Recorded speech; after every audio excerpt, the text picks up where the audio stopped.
Right, you ready? Ready? Yeah. Okay.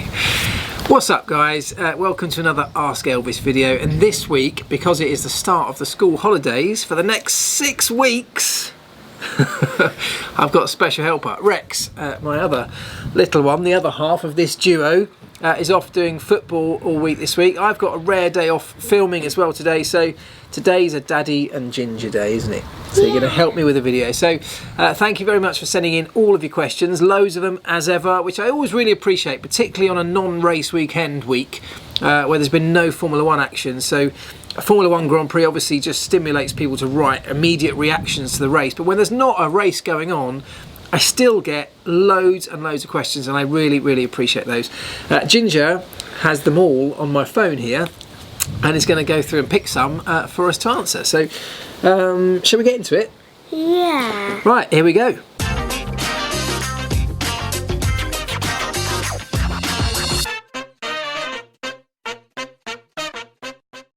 Okay, so if you just choose a question, whichever one you want, and read out the name and read out the question. If you need some help, let me know. Speak up nice and loud so everyone can hear you. Okay. Helga Kuistra. Just read the DutchGP and Zandvoort had 1 million ticket requests. Is it that good or a scary thing? Is that a good or a scary thing that Zandvoort has had 1 million ticket requests for the DutchGP? Wow, unbelievable, 1 million requests. If that is true, I mean, for me that's a great thing, because it shows what passion and interest there is for Formula 1. And yeah, there's no way in the world that Zandvoort can cope with anywhere near that many people, of course, but if you're the organisers of that race, if you're Formula 1, embrace that. Find a way to accommodate 1 million people or close to it by putting on other events around the city. You know, if you can't get a ticket to the race, we've already seen across social media recently at the Austrian Grand Prix how many people were squeezed into a stadium wearing orange, supporting Max. So when you've got that amount of interest, tap into it. You know, stage other events around Amsterdam, around the country. Bring people to stadiums, you know, show the race live in massive public arenas, and tap into the you know, that passion for the sport and the passion for Max Verstappen ultimately, isn't it? So great news for me that there's 1 million ticket requests. It's all now down to the organisers to manage that massive thirst for Formula 1. Go for it. Okay. Next one. So this is another one from Helga Kuistra. 2 questions this week. If Liberty would say these are the rules, take it or leave it to the teams in F1, do you think teams would really leave the sport as they threaten to do, and would that be a loss? Good question. So 2 good questions, Helga. Yeah, so if Liberty were to clamp down and say, and I've mentioned this before, with all the posturing that teams get up to saying, you know, this is how we want the sport to be, should we just have the rule makers, either i.e. Liberty, saying, look, this is how it's going to be, take it or leave it? And if they did that, would teams really walk away? We've had Ferrari threaten to walk away, we've had Red Bull threaten to walk away, and I'm sure others at various times. Would they actually go? What do you think? No. It does. The answer to that question is it totally depends on what the rules were that Liberty came up with, because the reason they're all threatening to walk away, they all want to have control over the shape of the future of the sport, is that they're doing it for their own interests, of course. You know, somebody like Ferrari wants to have this control that they've always had. They want to have the power they've always had in the sport. They don't want to lose any of that. You know, somebody like Red Bull, for example, are using the whole platform to ultimately sell, you know, a fizzy drink, an energy drink. So they've got to have, you know, a platform that enables them to do that and to justify the spending that they spend on Formula 1 to be able to do that, to be successful. So they all want their own thing. And so the answer is, depending on what Liberty said the rules were, yes, you may get some teams walking away. And would that be a big loss? For me, no, it wouldn't, because if we go to the point of setting out a set of rules for the future of our sport, the future that we all believe and Formula 1 believes is the right way forward, well then, if it is the right way forward, then we're setting out a great future for the sport, a longer term future that maybe doesn't include some of the current teams and manufacturers, but so what? as long as it's a future that can attract others into the sport, others that might be there for the long game and might be there in a new era of Formula One where they sign up to a set of rules. You know, they don't control the rules, they sign up to a set of rules. Well, then, for me, that would be a great thing. So I'd love to see the stakeholders of our sport, or the custodians of the commercial rights of our sport, i.e. Liberty, Formula One, I'd love to see them take control, lay down the letter of the law, say, look, this is what research, this extended research has proved to us will work in the future, not just over the next 2 or 3 years, but over the next 5 to 10, 15 years. This is what's going to work, and so this is what we're doing. Like it or see you later. So yeah, for me, it wouldn't be a big loss. Yes, we may well lose a team or two, but as long as we can attract others with the new set of rules, great thing. Agree? Agree. Good. Right, another one. Kevin Vora. Hi Mark, there is talk of bringing refueling back in 2021. Is it a good idea according to you? Okay, bringing refueling back. You all right? Bringing refueling back, for me, it's not a good idea. And you got to remember why we got rid of refueling in the beginning. Lots of people say it was all about safety, it was all about the cost implications of flying this stuff around the world. That wasn't the biggest reason. The biggest reason was it contributed to some very, very dull races, and almost all of the overtaking during that era was done through the pits. You know, and yes, we get some advantages because the cars might be lighter, they might be able to push for a bit, you know, for stints in the race. But there's no overtaking on track because there's no need to, because there was so much ability or possibility of doing it during the pit stop. So that's kind of one of the biggest reasons why we got rid of it. And we don't want that. That goes against everything we're saying at the moment that we want to bring back. Stop rustling your packet of crisps. So for me, it's not the solution. You know, there can be advantages to bringing back refueling, but it has to be part of a much bigger circle of changes that enable racing to happen on the racetrack rather than the pit lane. So it's not just a case of bringing refueling back with the current rule set. That definitely for me is a terrible idea. I'm really surprised that Jean Todt brought this up. I'm certainly surprised that he brought it up in a public forum with regards to it being looked at for the 2021 regulations. So I think most people in the sport who've been around the sport for a while would be very hesitant to give that too much time. But like with anything, it needs to be simulated. What we have nowadays, which we didn't have many, many years ago, is such advanced simulation tools that allow us to try these things in the virtual world and just see what would happen, see what the outcome would be. So rather than just guess and say, look, don't think it's a good idea, or I do think it's a good idea, why not let's simulate it? Why not give it a bit of time to simulate it, try it out, see what would happen? But for me, not the best idea. Right, shush. Right, another one? Okay. Harvey Howell. Hi Mark, we have recently been shown a concept car of the 2021 rule changes, and a big factor of that being the ground effect solution being implemented. Can you please explain how this works? Keep up the good videos. Thank you very much, Harvey. Right, well, lots of you asked that kind of question or questions around that because we got a big idea of what the 2021 cars might look like, didn't we, over last week? And there's now a commitment to go towards what everyone's terming ground effect solutions in terms of aerodynamics. So what is ground effect? Well, the simple truth is that we already have ground effect. Ground effect is the effect of the effect of airflow coming between the car and the ground, the racetrack, and what impact that has on that airflow. If you think about a current Formula One car, it has a largely flat bottom across the base, but it has this diffuser, of course, from the rear axle backwards, which expands up. So the flat bottom of the car gets to the rear axle and then goes like this. So if the car's going this way, this is not the best example, but you can see what I'm saying. This point here, between the lowest point between the front of the car, and this is why you know, the likes of Red Bull and so on have managed to make this massive rake angle work, where the whole car is now tipped upwards at the rear, downwards towards the front. It's about squeezing the air between that little gap between the floor of the car, the front of the floor, and the ground itself. And as the air gets squeezed through that little gap, stop it, you cheeky.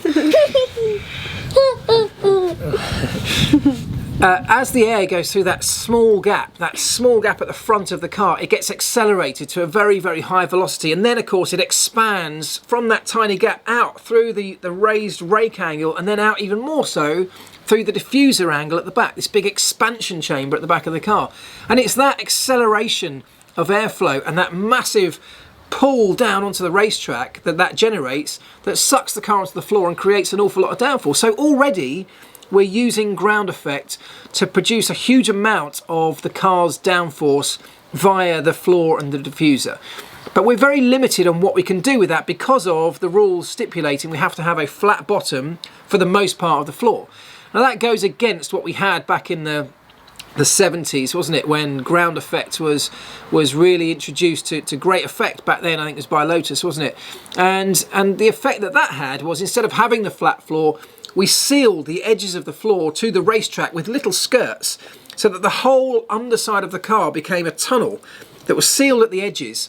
And in the same way we do now with the centre section, we were able to accelerate airflow through the underside of the car, expand it through big tunnels, big diffusers effectively, or Venturi tunnels, and that acceleration again used to suck the car massively. But because we had such a big area doing it, and the sides of the floor were so effectively sealed by these little skirts that ran along the floor touching the racetrack, none of that air could escape out the sides. It became incredibly effective and efficient, and the downforce it produced was just massive.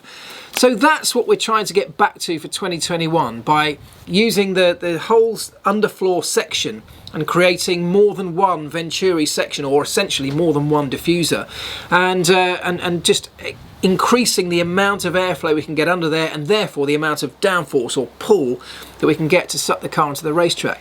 It's a very effective way of generating downforce, and in doing so, the reason we're going that way for 2021 is to try and put more impact into, or downforce producing impact from the underfloor, and less from the over-the-top surface areas like front and rear wings, like barge boards and deflectors, and all of the little flick-ups and flaps that we currently see all over a Formula 1 car that are so sensitive to the airflow coming over the top of the car, particularly sensitive to that airflow coming off the back of the preceding car when you're chasing somebody.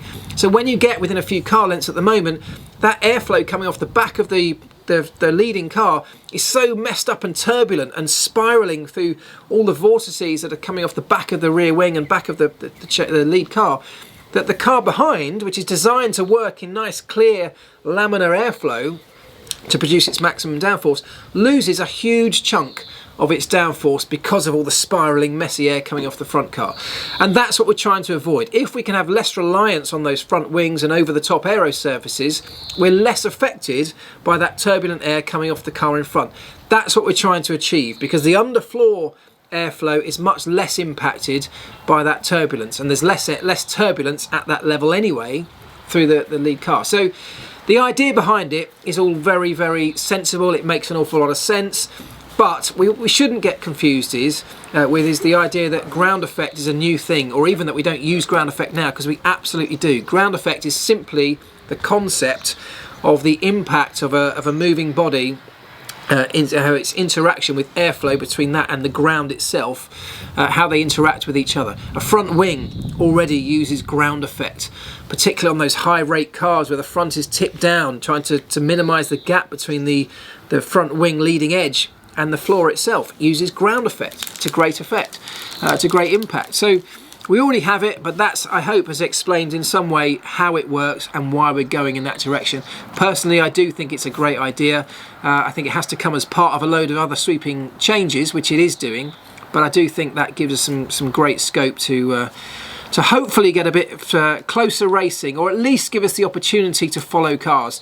What it won't do is give us necessarily closer racing, because the only way we're going to get close racing if we've got cars of similar performance level.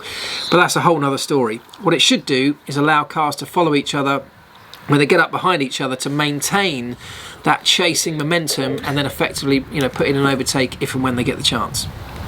Right, stop playing games on my phone. Right. One more? Yeah, let's go for one more and then we'll go for lunch. Okay. Jason Lee. Hey Mark, maybe a goofy question, but when drivers are pulling into their slots from the formation lap to start the race, does someone in the team tell them when to stop at the front of their slot so they don't go over the line? Okay, what's his name? Jason. Definitely not a goofy question. There's no such thing as a goofy question here, because whilst lots of people may know the answer, lots of people will not. So the answer to that one, Jason, is that it's not somebody at the team that tells them when to stop. There is actually a marshal.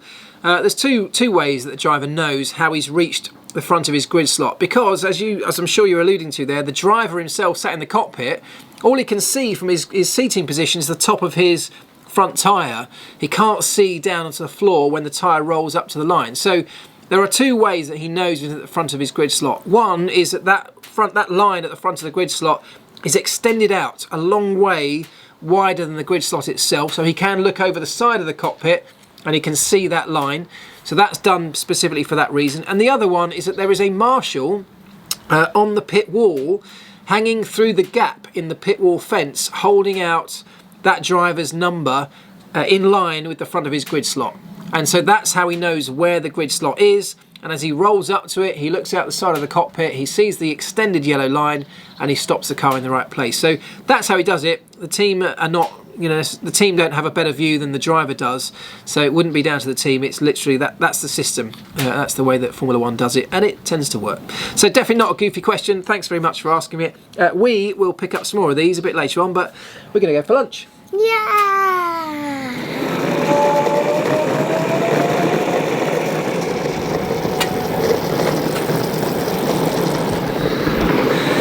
So we're on our way to the pub.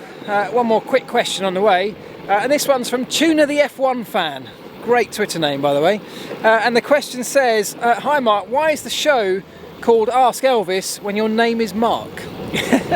I don't know if many of you don't know this or not, but my nickname is Elvis. It's been Elvis for, well, since I was probably about 10 years old, where some bright spark at school realised that my surname of Priestley sounds a tiny little bit like Presley.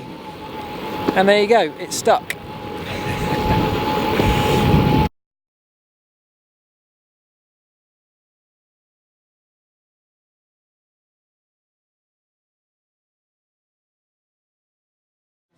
We don't know which day it's going to be yet. No, I don't really know at the moment. They just hold those 3 days in the dive.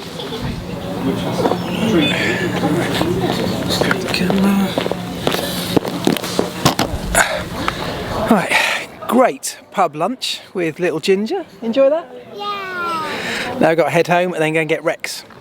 Right, ready? Let's go.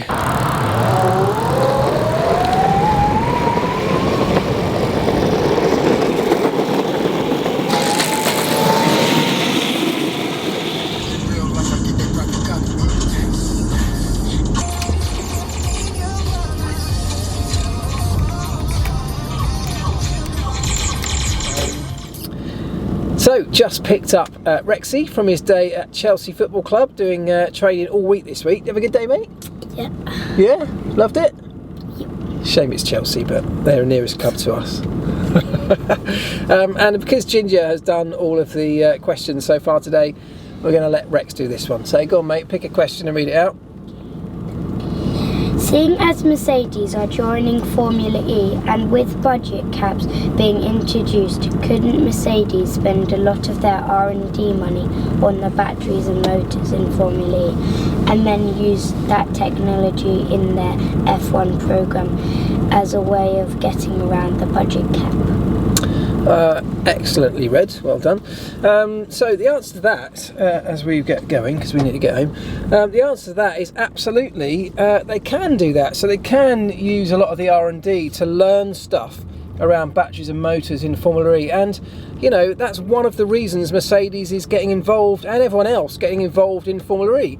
Not necessarily to benefit their Formula 1 programme, but to benefit themselves as manufacturers, to benefit their wider products in terms of making road cars that are all going electric. Everything they learn within Formula E is relevant to that and can be used for that. So absolutely Mercedes will benefit from their involvement in Formula E, but that's exactly the same opportunity that everybody else has. All of the other manufacturers, of course, are constantly using R&D in that field of electric motors, hybrid technology with their road cars, aren't they? Renault are doing the same thing, Ferrari doing the same thing, Honda doing the same thing. And all of that learning can feed back into the Formula 1 programme. So the learning, you know, the crossover does go both ways, and it's exactly the same as somebody like Williams with all of the various electric vehicle projects they're involved in, using some of that learning and understanding to cross over and feed back into F1. So it's not always just about technology, but as much, if not more so, about the things you learn, the understanding you get about that technology that might be of a benefit to you in Formula 1. Good question though. Right, another question, and then I've got something I need to talk to you about, so stay there. But this question from Paul Gardner, I think, is a prominent one, and lots of you have asked us along a similar line. Hi Mark, according to motorsport.com, the high deg tyre philosophy looks set to be abolished from 2021. What are your thoughts on this, and what do you think are the pros and cons? Well, Paul, this is another one a little bit like the refueling question, because there's absolutely no reason for me to keep high deg tyres, because it's a kind of fake way of getting the racing. A little bit like the abolishment of refueling. We had to find a way to bring great racing back to the racetrack, and to bring, you know, to mix up performance levels, if you like, to have cars running at different performance levels at different times in the race. So with refueling, you've got a very light car at some stages, you've got a very heavy car at other stages. So a car, any given car, has different performance levels at different times in the race, and that's the same with the tyres. So, you know, it was a kind of band-aid fix, wasn't it? So I'm all for getting rid of that if we've got a set of regulations that then mean we don't need that kind of band-aid anymore. And that's what it all comes down to with any of these rule changes. It's never about just making one simple change that might fix everything. It's about putting together a package and a vision for what Formula 1 should look like in the future.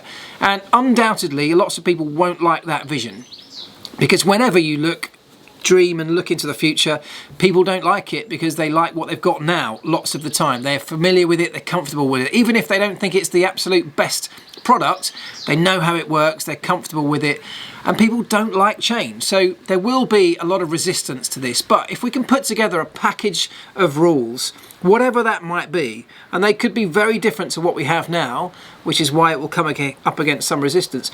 But if we have a package of rules that means the racing has the potential to be great, that's all it needs, potential to be great. And, you know, we even have that on occasion. Look at the British Grand Prix, look at the Austrian Grand Prix. Great racing. So it's not like we don't even have that now. It's just perhaps a bit few and far between to what we would like. So I don't have any problem with getting rid of high deg tyres. The pros and cons are that, you know, a low degradation tyre will allow a driver to push harder on the set of tyres for longer, instead of having to constantly manage that tyre's performance, and therefore running at a reduced performance level to look after the tyres. If we've got a tyre that is very low deg, the drivers don't need to do as much tyre management. They can perhaps push for harder for longer. That's the theory behind it. The negatives, of course, are that you can end up with a very fast car. If you take today's world, it's a Mercedes, isn't it? You take a Mercedes, it will stick it on pole position on a Saturday, it will disappear at the front of the race because it's relatively unchallenged at most racetracks, and on a tyre where they don't need to be holding back performance, it will just vanish, it will just disappear and start lapping people. So there are pros and cons to it. It needs to be looked at in this holistic approach with everything else that comes along with it. I think we should take nothing off the table in these, you know, in these discussions about 2021, and I'm fairly confident that's what's happened. It's really encouraging to see that the teams have been involved to the point where they are using their own simulation tools to help Formula 1 and Liberty to work out what's best with these rules, and that's a positive. So we've got to kind of without criticising too much of any decision that we're hearing snippets of at the moment, we've got to wait for the full package and see what it looks like, and then give it a chance to develop and unravel and see what results that might give us. Right, thank you very much everyone for all your questions. The last thing I want to talk about quickly before we go is again the SeedStream app. Now I know that you've heard me talk about this before, and I don't want to keep banging on about it, but I just want to tell you that I think it's great. I've been using it for the last few weeks now, since I last told you about it.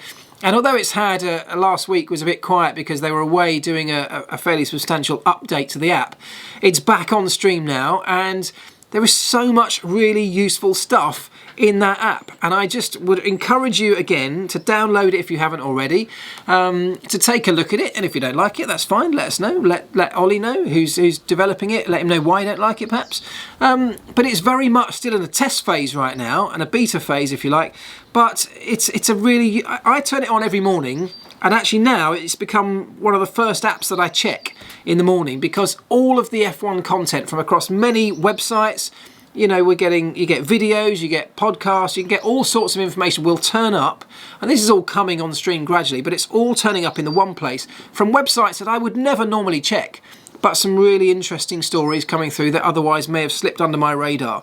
Tweets from people, social media messages, content from me, bespoke videos that I'm doing just for the SeedStream app at the moment are on there. And what's impressed me most of all, apart from the actual content that's in the app, that even I, you know, a so-called Formula One expert, believe that if you want, but even I am finding this really useful, and there's information, as I say, that I would never have stumbled across if it wasn't for being thrown in front of me on the app. So that's great. There are a lot of changes that have just been made which will make it easier to use, and that will continue to happen. And any feedback is obviously more than welcome, I'm sure. But I also want to say a big thank you to everybody who, after my last video, did take the trouble to download it, to register. It's free. And as I said to you last time, if you download the app before the end of July, end of this month, you will be given 2 years worth of free content when the finished product turns into a premium app. So it's well worth doing. It will cost you nothing, and you could get 2 years of it for free when it's fully polished, finished article as time rolls on. So that's definitely worth it. But I want to say thank you to everybody who did take the time. Wait. But I just want to say thanks to everybody who took the time to get involved, to download the app, and also even more so for those of you who have continued to use it, continued to contribute to it, to ask questions, to respond to some of my messages, to respond to some of the messages and the content that's being put up there within the app. The conversations that are starting to happen between people in SeedStream is really encouraging. It's great to see, and I really appreciate it. I had people putting photos from Silverstone on there from in the pit lane walk, which was great, and then other people getting involved in a full-on Formula One conversation within the app. So that's great, and that is exactly what I expect and hope will grow even further. I'm putting my own content on there as well, that again I hope you will all enjoy, stuff that you can't get here on YouTube. I am going to do a full-on version of Ask Elvis in the SeedStream app a bit further down the line, but for now it was just a case of bringing your attention back to it. If you've missed it so far, or you just thought, oh, it's another app, I don't need another app, maybe you don't, but maybe you do, so give it a chance, give it a try, because if you're a Formula One fan, for me, it's just brilliant already, and it's still very much in a test phase, so we'll only get better and better and better. I know a lot of what's coming in the app, and I can promise you it'll be worth having. So if you sign up before the end of July, 2 years of that premium content for free. There you go. I'm doing this to help out my mate Ollie, who is a very clever guy who's developing this, and I know how hard he's working on this behind the scenes, and so I'm fully behind him, because I think he's got a great idea. His concept for it is brilliant, and I know that you guys are very much part of this little Formula One community that we've built here on YouTube, and I know that a lot of that will translate over to SeedStream, and I think you're going to love it. So please give it a go. That's all I've got to say on it for now. Thank you very much again, everybody, for everything this week. All the questions, all the lovely messages for my 300th video with Mike Brewer last week. That was great. I really enjoyed doing that with him. He's a great guy. I love working with him. But thank you for everybody who put some lovely messages under that. I'll link it in the description as well. I will also link put a link to the Seedstream app as well if you haven't seen that or managed to download that yet. So it'll all be there in the description. So go check it out, and I will see you again later this week for some more stuff. Ta-da!